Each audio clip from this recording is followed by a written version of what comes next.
Max Elia from the IMF joins me now. Thanks so much for your time on SABC News. So the IMF says global growth is set to slow from 6.1% last year to 3.2% in 2022. Just give us some other highlights from that report. Good afternoon. Yes, you're right. I think the main highlight from the report is the significant revision downward for growth, global growth this year and next year. In addition to that message, the other message that the inflation has been increasing faster and is projected to remain high for longer than we did a few months back. Mm-hmm. But more importantly, it also highlights our analysis a number of substantial risks to this outlook, and these risks are tilted to the downside. They include, for example, a sudden stop in the gas supply to Europe as a consequence of the ongoing war in Ukraine, inflation remaining stubbornly high or higher than it's been so far, the risk of debt distress in some emerging markets and developing economies that have accumulated high levels of debt, and in the context of higher interest rates may find serving their debt more difficult. Also, additional COVID outbreaks that may lead China to enforce or implement continued lockdowns. We are also seeing some places in the world where food insecurity and high energy prices are leading to social unrest. That's perhaps also important in a more global point of view is the geopolitical fragmentation, which at times like this, you would imagine that cooperation is very important. But as we have seen the tensions internationally, cooperation may be more difficult. All right. With the issues that you've listed, the war, as well as supply chain issues, of food crisis and more, there was a lot of uncertainty. How then were these projections made about the outlook? Well, we update our projections basically every 3 months. The last set of projections that we had released were in April in the context of our spring meetings. As you say, yes, of course, it's a very uncertain time to make economic projections because of all what is going on. But when we update projections, obviously the first thing we do, we incorporate new data that has become available. And in this particular case, for example, we have data like in the U.S. economic performance in the first half of the year, so a contraction in economic activity that we didn't know at that time.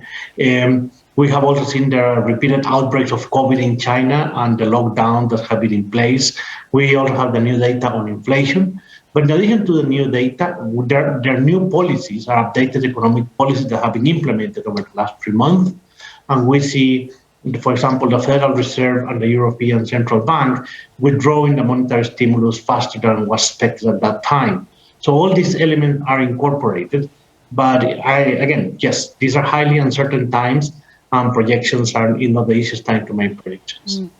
Max, talk to me about the differences between the outlooks for more advanced economies versus developing ones. Well, on the development, on the advanced economies, what we see the main things are, obviously in the case of the US and Europe, we see the tighter financial conditions as inflation has been higher and stubbornly high in a sense. So you have the economic monetary policy tightening. That's one element that make advanced economies, this group of advanced economies. And we also see in the case of Europe, the case energy prices have gone up quite significantly in the context of the lower supply of energy from Russia. That's very clear for advanced economies. In emerging market economy, and development economies, you have issues. In China, you only have the case of the COVID outbreaks and the zero COVID policy, which makes them do the lockdowns. But you also go some countries that are already with high levels of debt and they're in high risk of debt distress, and some of them actually already in debt distress. That also makes the situation different for advanced economies and emerging market development economies. One thing that seems to be very consistent is inflation remaining a concern for the foreseeable future. You spoke about that a little bit earlier on. Just expand on that for us, please. Well, inflation, no. Obviously, inflation needs to be tackled. I mean, inflation is probably the cruelest of all possible taxes you can impose on populations. Now, it affects everyone, and usually the most vulnerable people who gets most impacted by inflation. What we have seen in this cycle is inflation has been high, have been stubbornly high, and have remained higher and for longer than it was initially thought 6 months ago, 3 months ago.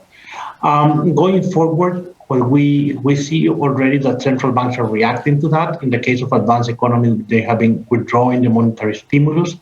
And in many emerging markets, including South Africa, for example, we have seen how central banks have already started increasing interest rates. In the case of inflation, we see risk going forward includes a tight labor market, like in the case of the US. We also see the risk of inflation expectations being the anchor. And what that means is still now, when you look at inflation surveys, people know inflation is high, but they expect it to converge and go down over the coming month or quarters.